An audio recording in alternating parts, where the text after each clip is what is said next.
Mgombea bunge wa jimbo la Arusha mjini kupitia tiketi ya CCM Paul Christian Makonda amesema mgombea wa urais wa Tanzania kupitia CCM Dr. Samia Suluhu Hassan amefanya mambo mengi makubwa katika kipindi chake akiwa madarakani, ikiwemo kutekeleza miradi mikubwa kimkakati na kumaliza kabisa mgao wa umeme, na kwamba sasa Tanzania ina umeme wa kutosha hata kuwa na akiba ya kuuza nje ya nchi.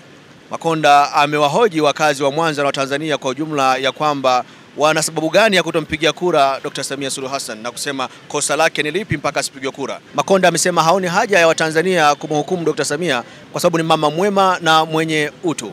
Amesema hayo wakati akiongea mbele ya Dr. Samia kwenye mkutano wa kampeni ambao umefanyika hii leo katika uwanja wa Nyamagana hapa jijini Mwanza. Mimi ni Bakari Chijumba. Naomba nitumie fursa hii kuwakumbusha Watanzania ya kwamba moja ya mambo yanayoumiza uchumi wa nchi yetu na kufanya watu wapate adha na shida ya maisha ni pale ambapo umeme unapokuwa tatizo. Biashara zote duniani zinapanda gharama kutokana na swala la umeme, lakini pia kutokana na swala la mafuta.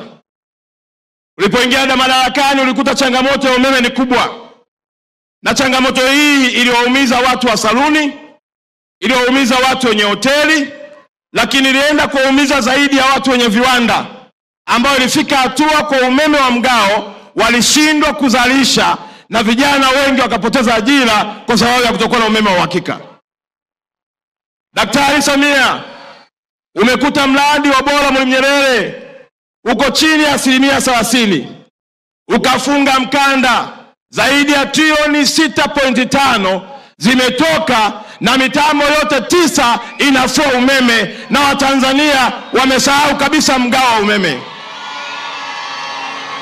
Lakini sio hivyo tu, umeliwezesha taifa ukiwa mwanamke wa kwanza Rais wa Jamhuri ya Muungano wa Tanzania kuwa na umeme wa uhakika, na kufika hatua tumeingia kwenye mpango wa kuuza umeme nje ya Tanzania ikiwepo na nchi ya Zambia.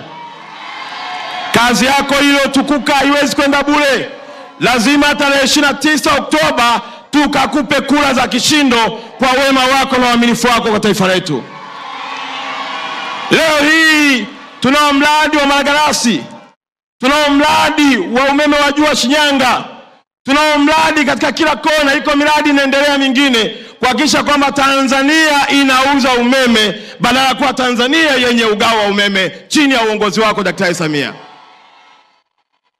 Nimekuja kuuliza wananchi wa mkoa wa Mwanza, ndugu zangu na wasukuma wenzangu, Wahaya, Wajita, Wakuria, makabila yote tulioko hapa, nimekuja kuuliza kosa la Daktari Samia ni lipi mpaka usinyanyuke kwenda kupiga kura siku ya tarehe 29?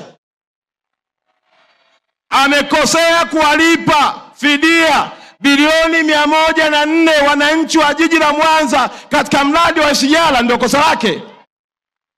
Kosa lake ni kuhakikisha kwamba Tanzania haiko kwenye ugao wa umeme, kwamba umeme tunao wa kutosha. Leo hii ukienda saluni kila mtu ananyoa, hana pressure tena, wala msusi hangaiki, ndio kosa lake. Kosa lake ni kutujengea meli ya kisasa na imeshaanza majaribio kwenda Kemondo, ndio kosa lake.